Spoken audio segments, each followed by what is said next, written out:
Well, it's hard to single out who had the biggest influence on Simon. There's quite a few people stand out. Firstly, his close mates who encouraged him to play. Then as he progressed, his coach, Larry Davis at Rupertswood, in the junior football club, was very supportive of him and taught him the fundamentals of being a team player. And then on to St Bernard's Football Club, where Premiership coach Peter Nicholson had a huge impact on Simon, not only as a player but as a person as well. You know, they won the Premiership, and Peter was a real good teacher to Simon. I agree with that. I reckon Gary Plum, when he first coached him and all that sort of stuff. And us probably, I reckon, just kept by us, me and Carol. I suppose we kept him, you know, supporting him and all that sort of stuff. I think the biggest influence on his career would have been Gary Plummer and Robert Hyde. And Lee Tudor at Geelong was great. Yeah, he was really supportive and, But yeah, definitely Gary and Robert, I think, Well, I'll say first because David was his junior coach at Rupo, so I suppose, I think he's a very calm coach and fair coach. I think he was an influenced junior. He was good as a junior coach. I think, going back through Adam's footy career, yes, I did coach him, but I think we both had influence because we were both sports people. When he went down to Cannons, Robert Hyde was very, very big in his eyes. He really enjoyed his coaching. But, you know, coming up closer to the event, I suppose he had a lot of respect and loved Rick Horwood's coaching. So I would say over the years he's had a variety of people who have influenced him. However, that year I think Rick, and when Rick took over, I think gave him a lot of time to develop better. First of all, his father. He always gave him advice and that drive to succeed, and more importantly, the want to be the best you can be. You don't have to be a champion, but you just be the best you can be. And the other person would be Rick. Rick had a great relationship with Jack, and he believed in him and he had faith in him, and I think he brought out the best in him. I would say all his coaches. He had great coaches all the way through. All the juniors and senior coaches were fantastic. He was very lucky to have the coaches he had, but you know, from my perspective, I think Chook and his uncles and everyone that supported him through his football. He's grown up in a football family, so I think everyone's played a big part in that. I would say juniors would be Axel, Alec Edwards. Then probably when he came here, Salty in the under 18 year, and I'd say Peter Freeman after that. So his approach and the confidence that he would give and all the rest of it, he was brilliant. He was a really good communicator with him, because Alan was only a kid then too, was 19, 20, whatever it was. So played in first premiership 204. The way he played was probably Heidi from the Cannons. Heidi wouldn't let him kick the ball, right? He was not allowed to kick the ball. He'd mark it as much as you could, but the Cannons had a very good group of small players, including yourself, Jay.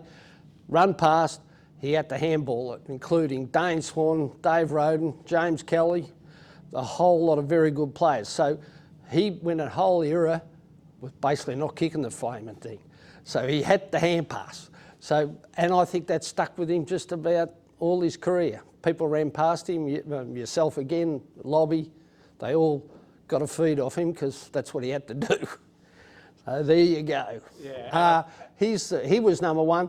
Serge was a big influence on the way he played, and you might find this surprising, but one Darren Bell made him play hard, and he was always about, so he appreciated those blokes, I think. I spent hours and hours, and it wasn't me. He wanted to just kick a football, both feet, handball both feet, and just spent hours out in our backyard, which is a pretty big backyard, so doing that. So I'm taking a little bit of credit. But I think a lot of it, look, I reckon Sunbury were blessed with someone like Tony Cowling as a junior coach. Yeah, Tony to me taught them, he had a few basic principles, which is kicking out from defence, you kicked out to the flank and then brought it down to the wing and then you brought it back into the middle of the ground to go forward. And he was all about team orientated, so no one dominated in that. And so I gave him a lot of credit for some of that, early development of Brett. And then after he went to, I won't concentrate on any of the Sunbury coaches because there's so many and I'll miss out and say something inappropriate maybe, but no, I'll probably leave someone out. But David Flood was fantastic for Brett when he went to Coburg. A really nice, genuine bloke who really looked after the players and had a lot of respect for him and also the parents. And then, even though Brett probably didn't get on that necessarily that well, Andy Collins, the ex-Hawthorn player, he was really tough, and I know Brett kept a log of all the training drills and gave him a lot of credit for that. And then I know if Brett was here, he'd say Mark Power because he played him in the back line. So, yep. But I mean, they started really early because we used to go down to Princes Park and sit on the front row in the pissing rain just to watch Carlton play. And Jamie would watch Greg Williams wherever he went.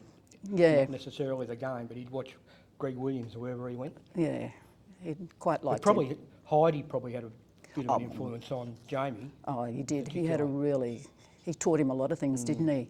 About just life as well, and what the things he had to do to prepare for a game. Yeah, it was probably Heidi. Oh, me? He says him all the time. It's not about you. I taught him everything I know, but not everything I knew. Or should I say, I taught him everything he knows, but not everything I know. And I taught him how to be a team player. Taught him how to be a mummy's boy. It's unbelievable. She packs his bag for him and even puts his toiletries in there for him. He's jealous, you're just jealous. Even when he chafed, you had to put some powder in for him. Probably all of his coaches. Tony Cowling coached him for 10 years, I suppose, maybe not. Played in a few premiership teams, well, a lot of premiership teams. Teddy Casson, Dennis Gardner, Serge, big influence, I think. He ran through a brick wall for Serge, no doubt. But yes, Ross just sort of sat there from juniors right through and just looked at the coach and done what he was told to do. Weren't we supposed to say us? Yeah, you can say I did coach him once, but okay. I don't think I had any influence. I would think it's a combination of many coaches. Like he started playing football when he was 7 and he's played right through till he's an old man. Yep. And he's had a lot of coaches over the journey and he's picked up different things from different coaches, perhaps refined some from other coaches and whatever. I think probably the best coach, his best coach was me because I started when he was 7. That's where he learned all these skills, how to read the play and his attitude and be a winner. So he was the best coach by far. It's not all about you, Ned. It's about Cam. I made him in more ways than one. And I took him to all his trainings in the wet and cold when he was young, and I think that was a big influence on his game. But I think the biggest influence was that he just loved the game. I would have to say that Wayne Carey from the Kangaroos would have to be James's biggest inspiration as a kid growing up.